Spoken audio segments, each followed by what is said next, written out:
نماز میں حضرت عمر کے کریا زاری کا واقعہ کچھ شاذ نہ تھا، اکثر ان پر یہ حالت طاری ہو جاتی تھی۔ چنانچہ حضرت امام حسن رضی اللہ تعالی عنہ بیان کرتے ہیں کہ حضرت عمر رضی اللہ تعالی عنہ ایک بار نماز پڑھ رہے تھے کہ جب اس آیت پر پہنچے کہ بلا شک و شبہ تیرے رب کا عذاب واقع ہو کر رہے گا، اس کو کوئی دفع کرنے والا نہیں ہے، اس قدر روئے کہ روتے روتے آپ کی آنکھیں برہم کر آئیں۔ لیکن آج نماز میں آپ رضی اللہ تعالی عنہ نے یہ آیت پڑھی، جب گناہگار لوگ زنجیروں میں جکڑے ہوئے دوزخ کی ایک تنگ جگہ میں ڈالے جائیں گے تو موت موت پکاریں گے۔ یہ آیت پڑھ کر آپ رضی اللہ تعالی عنہ پر ایسا خوف طاری ہوا کہ آپ رضی اللہ تعالی عنہ کی حالت اتنی غیر ہوئی کہ اگر لوگوں کو یہ معلوم نہ ہوتا کہ آپ رضی اللہ تعالی عنہ پر اس طرح کی آیتوں کا کچھ ایسا ہی اثر ہوا کرتا ہے تو سمجھتے کہ آپ رضی اللہ تعالی عنہ واصل بحق ہو گئے۔ ایک بار فجر کی نماز میں سورہ یوسف شروع کی، جب اس آیت پر پہنچے یوسف کی جدائی میں یعقوب کی آنکھیں روتے روتے سفید پڑ گئیں اور وہ جی ہمیں گھٹنے لگے تو زاروں زار رونے لگے، یہاں تک کہ قرت جاری رکھنا دشوار ہو گیا، مجبور ہو کر رکوع میں چلے گئے۔ سعد بن یزید اپنے باپ کے حوالے سے بیان کرتے ہیں کہ قحط کا زمانہ تھا، میں نے آدھی رات کو دیکھا حضرت عمر رضی اللہ تعالی عنہ مسجد میں نماز پڑھ رہے تھے اور دعا میں بار بار کہہ رہے تھے، اے اللہ ہم لوگوں کو قحط سے ہلاک نہ کرنا، اس بلا کو ہم سے دور کر دے۔ پیارے دوستو، اب آئیے اب آپ کو بتاتے ہیں کہ خود رسول خدا صلی اللہ علیہ وآلہ وسلم کی نماز کیسی تھی۔ طبرانی کی روایت ہے کہ حضرت حذیفہ رضی اللہ تعالی عنہ فرماتے ہیں کہ میں بھی ایک رات نبی کریم صلی اللہ علیہ وآلہ وسلم کے ساتھ نفل نماز میں شریک ہو گیا۔ آپ نے سورہ بقرہ شروع فرمائی، میں نے کہا 100 آیتوں پر رکوع کریں گے، آپ پڑھتے رہے۔ پھر میں نے کہا کہ آپ اس سورت کو 2 رکعتوں میں پڑھیں گے، لیکن آپ پڑھتے رہے۔ پھر میں نے کہا کہ آپ اسے ختم کر کے رکوع کریں گے، لیکن آپ نے سورہ نساء شروع کر دی، اسے ختم کر کے سورہ آل عمران شروع کر دی اور اسے بھی پڑھ لیا۔ آپ ٹھہر ٹھہر کر پڑھا کرتے تھے۔ جب آپ کسی ایسی آیت کی تلاوت فرماتے جس میں تسبیح کا ذکر ہوتا تو آپ سبحان اللہ کہنے لگتے۔ جب خوف والی آیت سے گزرتے تو آپ پناہ مانگتے اور پھر آپ نے رکوع کیا اور سبحان ربی العظیم کا ورد کرنے لگ گئے۔ آپ کا رکوع قیام جتنا طویل تھا کہ سمیع اللہ لمن حمیدہ فرما کر کھڑے ہو گئے اور تقریباً رکوع جتنا کھڑے رہے، پھر سجدہ کیا اور سبحان ربی الاعلی کہنے لگے۔ آپ کا سجدہ بھی قیام جتنا ہی طویل تھا۔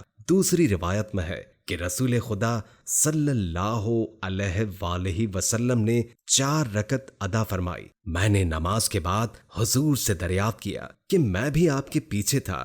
آپ صلی اللہ علیہ وآلہ وسلم نے فرمایا، تم نے مجھے کیوں نہیں بتایا؟ میں نے عرض کیا کہ قسم اس ذات کی جس نے آپ کو حق کے ساتھ مبعوث فرمایا، اب تک میری کمر میں درد ہو رہا ہے۔ آپ نے فرمایا، میری توجہ تمہاری طرف ہوتی تو میں نماز کو مختصر کر دیتا۔ خلیفہ اول صدیق اکبر رضی اللہ تعالی عنہ کا ذوق نماز بھی کمال تھا۔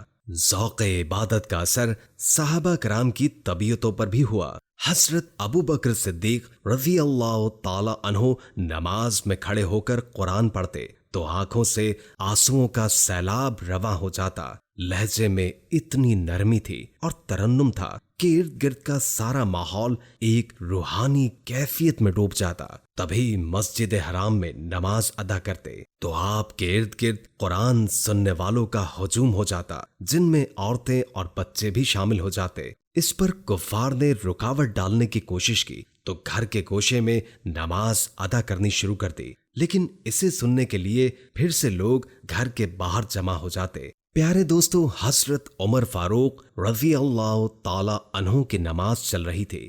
حضرت عمر پر قاتلانہ حملہ ہوا اور ایسے عالم میں حضرت عبداللہ بن عوف رضی اللہ تعالی عنہ نے آپ کے آگے بڑھ کر نماز پڑھائی اور حضرت مسعود بن مخرمہ رضی اللہ تعالی عنہ فرماتے ہیں کہ دوسرے دن صبح کے وقت ان کے گھر گیا، ان پر زخموں کی شدت کی وجہ سے غشی طاری تھی اور ان کے اوپر ایک کپڑا پڑا ہوا تھا۔ میں نے پوچھا آپ لوگوں کی ان کے بارے میں کیا رائے ہے؟ لوگوں نے کہا جیسا آپ مناسب سمجھیں۔ میں نے کہا آپ لوگ انہیں نماز کا نام لے کر پکاریں، کیونکہ نماز ہی ایسی چیز ہے جس کی وجہ سے یہ سب زیادہ گھبرائیں گے۔ چنانچہ لوگوں نے کہا امیر المومنین نماز کا وقت ہو گیا ہے۔ اس پر آپ نے فوراً آنکھیں کھولی اور فرمایا اللہ کی قسم جو آدمی نماز چھوڑ دے اس کا اسلام میں کوئی حصہ نہیں۔ پھر حضرت عمر رضی اللہ تعالی عنہ نے نماز ادا فرمائی اور حالت یہ تھی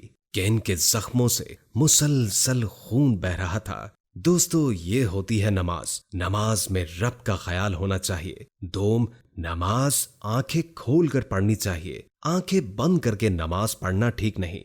اہل علم متفقہ طور پر نماز میں بلا ضرورت آنکھیں بند کرنے کو مکروہ کہتے ہیں۔ بعض علماء نے صراحت کے ساتھ یہ لکھا ہے کہ آنکھیں بند کر کے نماز پڑھنا یہودیوں کا عمل ہے۔ امام کاسانی رحمت اللہ تعالی علیہ آنکھوں کی بندش کو مکروہ اس لیے کہتے ہیں کہ سنت سے متصادم ہے۔ نماز کی حالت میں سجدے کی جگہ پر دیکھنا شرعی عمل ہے، نیز یہ بھی کہ ہر عضو کا عبادت میں حصہ ہے، چنانچہ اسی طرح عبادت میں آنکھوں کا حصہ ہے۔ علماء نے آنکھیں بند کر کے نماز پڑھنے کو مکروہ لکھا ہے، بعض میں خشوع کے لیے آنکھیں بند کرنے کی اجازت دی ہے۔ بہتر یہ ہے کہ آنکھیں کھلی رکھی جائیں۔ پیارے دوستو، ہم امید کرتے ہیں کہ آپ کو ہماری آج کی یہ ویڈیو ضرور پسند آئی ہوگی۔ اگر آپ کو ہماری آج کی یہ ویڈیو پسند آئی ہے تو ہمارے چینل پیارا اسلام کو سبسکرائب کر دیں اور ساتھ لگے بیل کے بٹن کو بھی پریس کر دیں۔ انشاءاللہ ہم پھر سے ایک نئی ویڈیو کے ساتھ دوبارہ حاضر ہوں گے۔ تب تک کے لیے اللہ حافظ۔